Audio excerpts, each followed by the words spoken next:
passionné par quelque chose. En ce moment, on a un client qui vend des parts pour avoir une écurie de groupe dans le domaine de l'équitation. À ce moment-là, qui est-ce que je vais cibler? Je vais cibler toutes les personnes qui se sont déjà rendues à un hippodrome. Toutes les personnes qui ont déjà une passion dans l'équitation. Parce que je sais, quand ils vont voir arriver mon visuel, ils sont déjà intéressés par ça, et donc beaucoup plus à même de cliquer sur la publicité, et d'être intéressés de ne pas voir ma publicité comme un spam, mais plutôt comme un contenu pertinent vis-à-vis de mes intérêts. Troisième point, toucher les internautes dans une phase passive.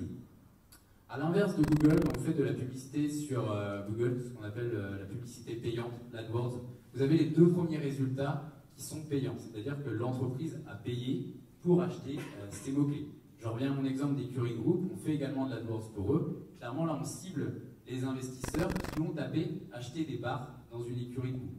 Donc là, la personne est en phase active, c'est-à-dire qu'elle recherche vraiment à investir.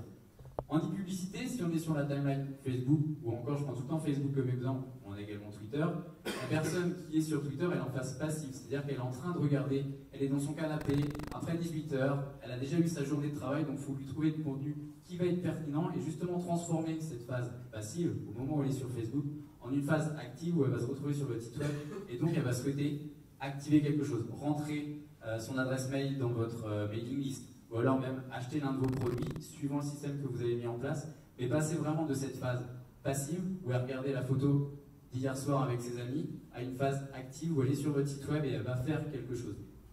Et quatrième point, c'est qu'en ce moment le coût de l'e-publicité est très faible, en particulier sur Facebook, tout simplement parce que c'est une nouvelle régie publicitaire.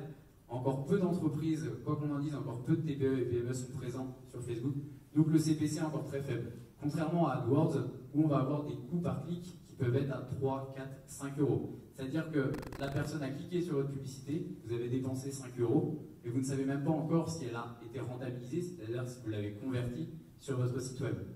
Sur Facebook, on va pouvoir avoir des CPC qui sont à 20 centimes.